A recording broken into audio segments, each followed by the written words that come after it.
لا إله إلا الله محمد رسول الله لا إله إلا الله محمد رسول الله لا إله إلا الله محمد مریم علیہ السلام۔ قوم بنی اسرائیل میں حضرت عمران ایک عابد اور زاہد شخص تھے، اور اسی زہد و عبادت کی وجہ سے مسجد اقصیٰ میں نماز کی امامت بھی انہی کے سپرد تھی۔ ان کی بیوی سیدہ حنہ بھی بہت ہی نیک اور پارسا خاتون تھیں۔ اپنی نیکی اور شرافت کی وجہ سے دونوں قوم میں بہت زیادہ احترام کی نگاہ سے دیکھے جاتے تھے۔ حضرت عمران صاحب اولاد نہ تھے۔ ان کی بیوی حضرت حنہ بہت زیادہ اس چیز کی تمنا رکھتی تھیں کہ ان کے اولاد ہوں، اور اس کے لیے وہ ہمیشہ درگاہ الہی میں دست بدعا اور قبولیت دعا کے لیے منتظر رہتی تھیں۔ کہتے ہیں کہ ایک مرتبہ حضرت حنہ اپنے مکان کے صحن میں چہل قدمی کر رہی تھی کہ ایک پرندہ اپنے بچے کو کھلا رہا تھا، پلا رہا تھا، پیار اور محبت سے چوم رہا تھا۔ پیار اور محبت کے اس منظر نے حضرت حنہ کو بہت متاثر کیا۔ اولاد کی تمنا دل میں بہت زیادہ پیدا ہوئی اور بے قرار ہو گئی۔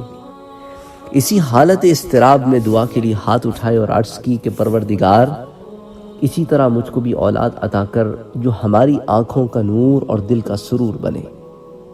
بے قرار دل کی دعا نے قبولیت کا جامہ پہنا، اور حضرت حنہ نے چند روز بعد محسوس کیا کہ وہ پر امید ہے۔ حضرت حنہ کو اس احساس سے اس درجہ خوشی ہوئی کہ انہوں نے نظر مان لی کہ جو بچہ پیدا ہوگا اس کو ہیکل یعنی کہ مسجد اقصیٰ کی خدمت کے لیے وقف کر دوں گی۔ بنی اسرائیل کے مذہبی رسوم میں یہ رسم بہت ہی مقدس سمجھی جاتی تھی کہ اپنی اولاد کو مقدس ہیکل کی خدمت کے لیے وقف کر دیا جائے۔ ساتھ ہی ساتھ میں آپ کو یہ بھی بتاتا چلوں کہ عمران جو بی بی مریم کے والد ہیں، محمد بن اسحاق جو صاحب مغازی ہیں، انہوں نے عمران کا نسب نامہ کچھ اس طرح بیان کیا ہے کہ عمران بن یاشم بن میشا بن جزقیہ بن ابراہیم بن عزریہ بن ناوش بن اجر بن یح بن نازم بن مقاصد بن عیشا بن ایاز بن رخیم یا رخیعام بن سلیمان بن داؤد۔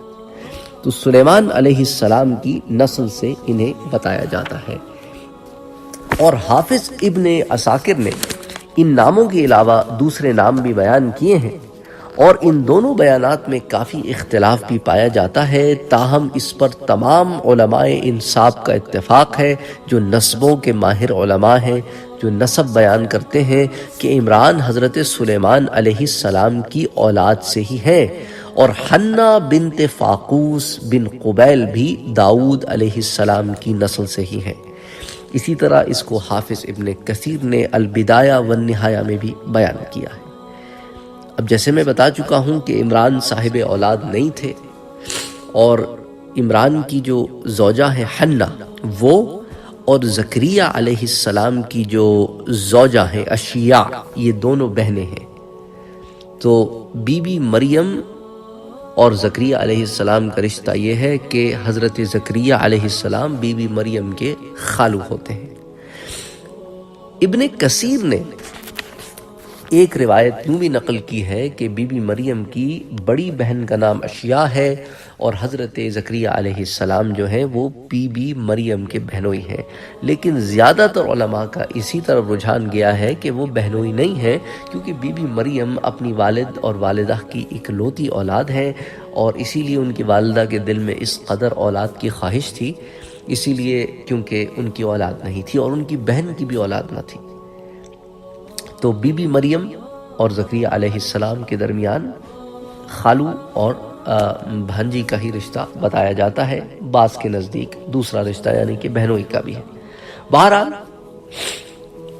اسی طرح وہ حنہ رضی اللہ تعالی عنہا جو ہے وہ بی بی مریم علیہ السلام سے امید سے ہوئی۔ حضرت حنہ کی مدت حمل جب پوری ہو گئی تو ولادت کا وقت آ پہنچا۔ ولادت کے بعد حضرت حنہ کو اطلاع دی گئی کہ ان کے بطن سے لڑکی پیدا ہوئی ہے۔ جہاں تک اولاد کا تعلق ہے، حضرت حنہ کے لیے یہ لڑکی بھی لڑکے سے کم نہ تھی، مگر ان کو شدت سے احساس ہوا کہ میں نے جو نظر مانی تھی وہ پوری نہ ہو سکے گی، کیونکہ لڑکی مسجد اقصی یعنی کہ ہیکل میں خدمت کیسے انجام دے سکتی ہے، یہ کام تو صرف مرد ہی کر سکتے ہیں۔ لیکن اللہ تعالیٰ نے بطور الہام یا حاطف غیبی ان کے افسوس کو مسرت میں بدل دیا اور ان کے دل میں یہ القاء کر دیا کہ ہم نے تیری لڑکی کو ہی قبول کر لیا ہے۔ اور قرآن کریم میں اسی طرح آیات موجود ہیں کہ ہم نے مریم کو قبول کر لیا، اور اس کی وجہ سے تیرا خاندان اور بھی معزز اور مبارک قرار پائے گا کہ نیک نامی میں عمران اس درجے پر ہے کہ مسجد اقصی میں امام ہے، اور ان کی والدہ حنہ بھی بہت پاکیزہ عورت ہے۔ حضرت حنہ نے لڑکی کا نام مریم رکھا اور دعا کی کہ اے پروردگار اس کو اور اس کی اولاد کو شیطان کے ہر فتنے سے محفوظ فرما۔ سریانی زبان میں، جس کو آپ انگریزی میں ایرمیک لینگویج کہتے ہیں، جو عیسیٰ علیہ السلام کی زبان تھی، حالانکہ وہ سریانی اور عبرانی دونوں بولتے تھے، لیکن سریانی ان کی مین لینگویج تھی۔ سریانی زبان میں مریم کے معنی خادمہ کے ہیں، کیونکہ یہ مسجد اقصی کی خدمت کے لیے وقف کر دی گئی تھی، اس لیے یہ اس نام سے ان کا یہ نام رکھا گیا۔ مریم کو انگریزی میں میری کہتے ہیں، ہسپانی زبان میں یا اسپینش میں مریا، یہ مریم ہی کے مختلف نام ہیں۔ بہرحال بعض کہتے ہیں کہ مریم کے معنی بلند اور عبادت گزار کے بھی ہیں۔ بشر بن اسحاق کہتے ہیں کہ سیدہ حنہ ابھی حاملہ ہی تھیں کہ ان کے شوہر حضرت عمران کا انتقال ہو گیا، جیسا کہ فتح الباری میں آتا ہے، جلد نمبر 6 صفحہ نمبر 364۔ بعض دوسرے مورخین لکھتے ہیں کہ سیدہ مریم ابھی شیر خوار ہی تھیں کہ ان کے والد کا انتقال ہو گیا۔ بہرحال یا تو ولادت سے قبل یا بہت شیر خواری کے زمانے میں آپ کے والد کا انتقال ہو گیا۔ یتیم بچی مریم کی پرورش ماں نے بہت اچھے طریقے پر کی۔ اللہ کا فضل و کرم بھی قدم قدم پر شامل حال رہا۔ جب وہ سن شعور کو پہنچی اور نظر کے مطابق بیت المقدس کی عبادت گاہ یعنی ہیکل میں داخل کر دی گئی، تو یہ سوال پیدا ہوا کہ ہیکل کی یہ مقدس امانت کس کے سپرد کی جائے اور کون اس کا کفیل اور نگران ہو۔ ہیکل کے کاہنوں میں سے ایک نے یہ خواہش ظاہر کی کہ اس مقدس امانت کا کفیل مجھ کو بنایا جائے۔ ایک دوسرے کاہن نے کہا اس امانت کو میرے حوالے کیا جائے۔ بیت المقدس کے جتنے مقیمین اور عابدین تھے ان میں حضرت زکریہ علیہ السلام بھی تھے علیہ السلام۔ انہوں نے بھی اس کا مطالبہ کیا اور انہوں نے یہ کہا کہ میرا حق اس پر زیادہ ہے، کیونکہ اس لڑکی کی خالہ میری بیوی ہے، اس لیے اور خالہ ماں کی منزل پر ہوتی ہے، اسی لیے اس کا حق میرے پاس زیادہ ہے، لہٰذا مجھے اس بچی کا کفیل قرار دیا جائے۔ لیکن دوسرے مقدس کاہنوں نے اس دلیل کو قبول نہ کیا۔ آخرکار طے پایا کہ قرآن اندازی کے ذریعے اس کا فیصلہ کیا جائے۔ اس زمانے میں قرآن اندازی کو ایک سند و دلیل سمجھا جاتا تھا اور اس کا ایک خاص طریقہ تھا جو اس وقت رائج تھا۔ وہ اس طرح تھا کہ بانس جو ہوتا ہے نا، بیمبو جس کو آپ کہتے ہیں، اس کے قلم جو تورات کے لکھنے میں کام آتے تھے، تو یہ مقدس قلم ہوتے تھے، ان پر تورات ہی کے چند کلمات لکھ کر انہیں دریا میں ڈال دیا جاتا تھا۔ قلم عموماً دریا ہی کے رخ پر بہتے تھے، لیکن بعض قلم دریا کے مخالف رخ کو بہتے، اور یہی مخالف رخ میں بہنا کامیابی کی علامت تھی۔ تو اسی رواج کے مطابق ہر خواہش مند نے اپنے قلم دریا میں ڈالے، مگر قرآن کے مطابق ہر مرتبہ حضرت زکریا علیہ السلام کا ہی نام نکلا۔ بعض روایات کے مطابق یہ قرآن اندازی 3 مرتبہ کی گئی۔ مقدس کاہنوں نے جب یہ معاملہ دیکھا تو سب نے یقین کر لیا کہ حضرت زکریا علیہ السلام کے ساتھ ہی تائید غیبی ہے۔ پھر سب نے دستبرداری اختیار کر لی اور مقدس امانت یعنی کہ بی بی مریم حضرت زکریا علیہ السلام کے سپرد کر دی گئی۔ اس طرح سیدہ مریم کی پرورش اور نگرانی حضرت زکریا علیہ السلام کے تحت ہو گئی۔ حضرت زکریا علیہ السلام نے سیدہ مریم کے لیے مسجد کا ایک محراب یا حجرہ منتخب کیا اور اس میں ان کا قیام طے پایا۔ گزشتہ زمانے میں جو گرجا گھر ہوتے تھے یا کلیسا ہوتے تھے، اس میں عبادت گاہ کی عمارت سے بالکل لگی ہوئی سطح زمین سے کچھ بلندی پر کچھ کمرے بنائے جاتے تھے جن کو حجرے کہا جاتا تھا، اور جن میں عبادت کے لیے یہ منتظمین، خدام اور جو اعتکاف کرتے تھے وہ حضرات رہا کرتے تھے۔ انہی کو محراب بھی کہا جاتا تھا۔ اسی قسم کے کمروں میں سے ایک سیدہ مریم کا بھی کمرہ تھا جس میں آپ معتکف تھیں، اعتکاف میں تھیں۔ وہ تمام دن عبادت اور ذکر الہی میں مشغول رہتی۔ رات کو حضرت زکریا علیہ السلام انہیں اپنے گھر لاتے اور وہ اپنی خالہ کے ساتھ گھر میں رات بسر کرتی، پھر صبح انہیں واپس ان کے محراب میں حجرے میں چھوڑ دیا جاتا۔ ہیکل یعنی مسجد اقصیٰ کی تاریخ میں یہ ایک نئی بات تھی کہ کسی لڑکی کو مسجد کی خدمت کے لیے منتخب کر لیا گیا ہو۔ مسیحی روایات کے مطابق سیدہ مریم 3 سال کی عمر میں ہیکل کی خادمہ کی حیثیت سے داخل ہوئی، جہاں عبادت گاہ کے چھوٹے بڑے سب خادم اس کم سن بچی کو دیکھ دیکھ کر بہت خوش ہوتے تھے۔ حضرت زکریا علیہ السلام ویسے ہی بھی ہیکل کے افسر اعلیٰ تھے، اس لحاظ سے ہر خادم کی نگرانی کرنا ان کے فرائض میں شامل تھا، اور پھر سیدہ مریم کے تو آپ عزیز بھی تھے اور قابل اعتماد سرپرست بھی تھے، اور پھر جو معاملہ ہوا اس کے بعد وہ آپ ہی کی سرپرستی میں تھی۔ ان کے حجرے میں قدرتاً آپ کی آمد و رفت رہا کرتی تھی، جیسا قرآن حکیم کے الفاظ ہیں کہ کلما دخل، کہ وہ اکثر جایا کرتے تھے۔ حضرت زکریا علیہ السلام جب بھی حجرہ مریم میں آتے وہاں قسم قسم کے پھل میوے وغیرہ دیکھتے، بلکہ بعض تو پھل ایسے ہوتے جن کا ان دنوں میں موسم بھی نہ ہوتا تھا۔ تعجب سے پوچھتے کہ اے مریم انا لکی ھذا، یہ تمہارے پاس کدھر سے آ گیا؟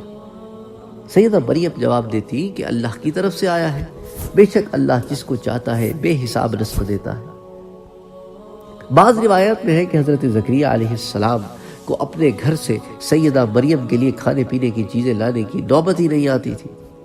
الغرض سیدہ مریم شب و روز عبادت الہی میں رہتی، اور جب ہیکل کی خدمت کا وقت آتا تو اس کو بھی بخوبی انجام دیتی تھی، حتیٰ کہ ان کا زہد و تقوی بنی اسرائیل میں ضرب المثل ہو گیا، اور ان کی زہد و عبادت کی مثالیں بھی دی جانے لگیں۔ حضرت زکریا علیہ السلام بھی ان کے تقوی اور طہارت سے بے حد متاثر تھے کہ اللہ تعالیٰ نے اس یتیم لڑکی کی عظمت و جلالت کو اتنا بلند کیا، اور ایسی لڑکی جس کی سرپرستی ان کے ذمے تھی، اس کی سرپرستی کو اللہ تعالیٰ نے انہیں بخوبی انجام دینے کی توفیق عطا فرمائی۔ سیدہ مریم علیہ السلام کا یہ مقام اور شب و روز تائید الہی دیکھ کر حضرت زکریا علیہ السلام کے قلب میں اسی طرح نیک و صالح اولاد کی تمنا پیدا ہونی شروع ہوئی۔ سیدہ مریم کے پاس بے موسم پھل آتے دیکھ کر یہ احساس شدید تر ہو گیا کہ یہ مقام مبارک اور نزول رحمت کا ہے، اسی لیے بی بی مریم ہی کے حجرے میں آپ نے دعا کے لیے ہاتھ بلند کیے، پروردگار مجھے بھی اپنی عنایت سے اسی طرح دے جیسا تو بے موسم تر و تازہ میوے مریم کو عطا کرتا ہے۔ حضرت زکریا علیہ السلام کی یہ دعا ایسے وقت ہوئی جبکہ وہ اپنی عمر کے آخری حصے میں تھے اور بیوی بانجھ تھی۔ اللہ تعالیٰ نے بے موسم میووں کی طرح حضرت زکریا علیہ السلام کو فرشتوں کے ذریعے یہ بشارت سنائی کہ ان قریب تمہیں بھی ایک لڑکا ہوگا جو بلند اور مرتبے والا نبی ہوگا۔ تو چنانچہ یحییٰ علیہ السلام پیدا ہوئے۔ اس کی تفصیلات انشاءاللہ جب ہم زکریا علیہ السلام کو ذکر کریں گے تو پھر، اور یحییٰ علیہ السلام کو ذکر کریں گے تو پھر ان دونوں کے واقعات میں پھر ہم تفصیلات کو اور قرآنی آیات کو ذکر کریں گے، لیکن چونکہ وہ بی بی مریم علیہ السلام اور زکریا علیہ السلام اور یحییٰ علیہ السلام وہ زمانہ ایک ہی ہے، اس لیے ہم نے یہاں پر اس کو بھی ڈسکس کر دیا۔ سیدہ مریم چونکہ نہایت عابدہ اور زاہدہ اور تقوی و طہارت میں ضرب المثل تھیں، اور جبکہ عنقریب ان کو ایک جلیل قدر نبی حضرت عیسیٰ علیہ السلام کی والدہ ماجدہ ہونے کا بھی شرف حاصل ہونے والا تھا، تو من جانب اللہ ان کی تقدیس و تطہیر، آیت تطہیر کے ذریعے یہ ایک اعلان فرشتوں کے ذریعے انہیں پہنچایا گیا کہ اے مریم بے شک آپ کو اللہ نے پسند کر لیا ہے اور پاک کر دیا ہے، اور آپ کو دنیا جہان کی عورتوں کے مقابلے میں منتخب یعنی مقبول کیا ہے۔ اے مریم اپنے پروردگار کی اسی طرح اطاعت کرتی رہیے اور سجدہ کرتی رہیے اور رکوع کرنے والوں کے ساتھ رکوع کرتی رہیے۔ یہ سورہ آل عمران کی آیہ نمبر 42۔ عمران کی بیوی سیدہ حنہ والدہ مریم کا تذکرہ، سیدہ مریم کی ولادت، ان کی پرورش، ہیکل کی خدمت، حضرت زکریا علیہ السلام کی کفالت، حضرت مریم کی عبادت، زہد، اور ان تمام خصوصی عنایات کا تذکرہ قرآن کریم میں موجود ہے۔ اللہ تعالیٰ نے سورہ آل عمران میں فرمایا ان اللہ اصطفى آدم ونوحا وآل ابراہیم وآل عمران علی العالمین، بے شک اللہ نے پسند کیا آدم علیہ السلام اور نوح علیہ السلام اور خاندان ابراہیم اور خاندان عمران کو سارے دنیا جہان سے۔ یہ ایک سلسلے کے لوگ تھے جو ایک دوسرے کی نسل سے پیدا ہوئے تھے، اور اللہ سمیع اور علیم ہے۔ اللہ تعالیٰ اس وقت سن رہا تھا جب عمران کی بیوی نے عرض کیا کہ اے پروردگار، میں نے تیری نظر مانی ہے اس بچے کی جو میرے پیٹ میں ہے کہ وہ آزاد رکھا جائے، یعنی تیری ہی خدمت و عبادت کے لیے وقف رہے، سو تو مجھ سے یہ قبول کر لے، بے شک تو خوب سننے والا ہے، خوب جاننے والا ہے، یعنی میری دعاؤں کا سننے والا اور میرے اخلاص کا جاننے والا ہے۔ پھر اس نے جب مریم کو جنا تو بولی کہ اے پروردگار، میں نے تو لڑکی جنی ہے، اور لڑکی کس طرح تیرے گھر کی خدمت کر سکے گی؟ اور اللہ تو خوب جانتا تھا، اللہ تو خوب جانتا تھا کہ اس نے کیا جنا ہے، یعنی کہ حنا نے، بی بی مریم کی والدہ نے کیا جنا ہے، یعنی انہوں نے لڑکی جنی ہے، لڑکا نہیں جنا۔ یعنی اس مولود سے جو عظمتیں وابستہ تھی ان کی خبر ان کی ماں کو کیا ہو سکتی تھی؟ تو یہ تو اللہ ہی خوب جانتے تھے کہ بی بی مریم سے کیا کام لینا ہے، اور لڑکا اس لڑکی جیسا نہیں ہو سکتا تھا، یعنی اللہ اس سے خوب واقف تھا۔ اور پھر انہوں نے یہ کہا، ان کی والدہ نے، کہ اے رب، میں نے اس کا نام مریم رکھا ہے، اور میں اسے اور اس کی اولاد کو شیطان مردود سے تیری پناہ میں دیتی ہوں کہ خدمت دین میں وہ کسی طرح بھی منحرف نہ ہونے پائے۔ پھر اس کے پروردگار نے اس کو بخوشی قبول کر لیا، یعنی خدمت ہیکل کی ساری تاریخ میں ایک نئی بات تھی۔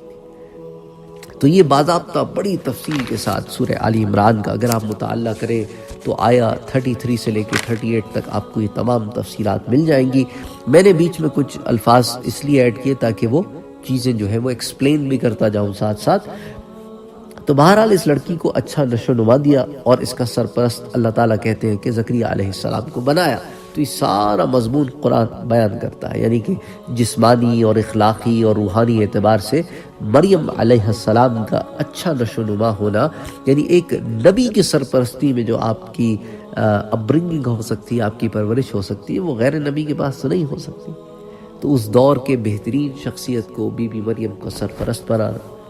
بہرحال قرآن کہتا ہے کہ جب کبھی زکریا علیہ السلام ان کے پاس حجرے میں آتے تو ان کے پاس کوئی چیز کھانے پینے کی پاتے، اور اس پر وہ قدرت بالکل حیرت کا اظہار کرتے کہ بھئی میں تو گھر سے نہیں لایا، یہ کمرہ بھی بند ہے، یہ کہاں سے آیا؟ تو ایک بار کہنے لگے کہ اے مریم، یہ کہاں سے تجھے مل جاتا ہے؟ وہ بولی یہ اللہ کی طرف سے آ جاتا ہے، بے شک اللہ جس کو چاہتا ہے بے حساب رزق دیتا ہے۔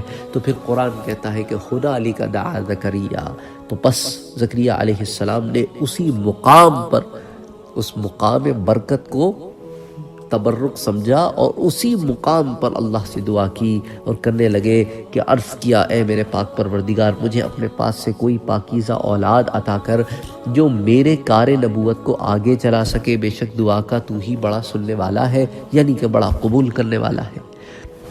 اور پھر سورہ آل عمران کی اگر آپ آیا 42 سے 44 کا مطالعہ کریں تو آپ کو پھر اس بارے میں یہ بھی پتہ چلتا ہے، جس پہ اللہ تعالیٰ نے فرمایا وَإِذْ قَالَتِ الْمَلَائِكَةُ يَا مَرْيَمُ إِنَّ اللَّهَ اصْطَفَاكِ وَطَهَّرَكِ وَاصْطَفَاكِ عَلَى نِسَاءِ الْعَالَمِينَ۔ اور وہ وقت یاد کرو جب فرشتوں نے کہا کہ اے مریم، بے شک آپ کو اللہ نے پسند کر لیا ہے اور پاک کر دیا ہے، اور آپ کو دنیا جہان کی عورتوں کے مقابلے میں منتخب کر لیا ہے۔ اے مریم، اپنے پروردگار کی اطاعت کرتی رہو اور سجدہ کرتی رہو، اور رکوع کرنے کے والوں کے ساتھ رکوع کرتی رہو۔ یہ واقعات غیب کی خبروں میں سے ہیں جو ہم آپ صلی اللہ علیہ وآلہ وسلم کے اوپر وحی کر رہے ہیں، اور آپ تو اے نبی صلی اللہ علیہ وآلہ وسلم ان لوگوں کے پاس تھے نہیں جبکہ وہ لوگ اپنے قلم قرا کے لیے دریا میں ڈال رہے تھے کہ ان میں سے کون مریم کی سرپرستی کرے، اور نہ آپ ان کے پاس اس وقت تھے جب وہ باہم اختلاف کر رہے تھے۔ یعنی یہ ساری باتیں آپ کو وحی کے ذریعے بتائی جا رہی ہیں۔ بہرحال یہ چند تفصیلات تھیں بی بی مریم علیہ السلام کی ولادت سے لے کر ان کے ہیکل میں آنے تک اور ابتدائی دور تک۔ انشاءاللہ تعالی بی بی مریم علیہ السلام کے مزید تفصیلات پھر ہم اگلے درس میں آپ کے سامنے پیش کریں گے۔ وما علینا الا البلاغ۔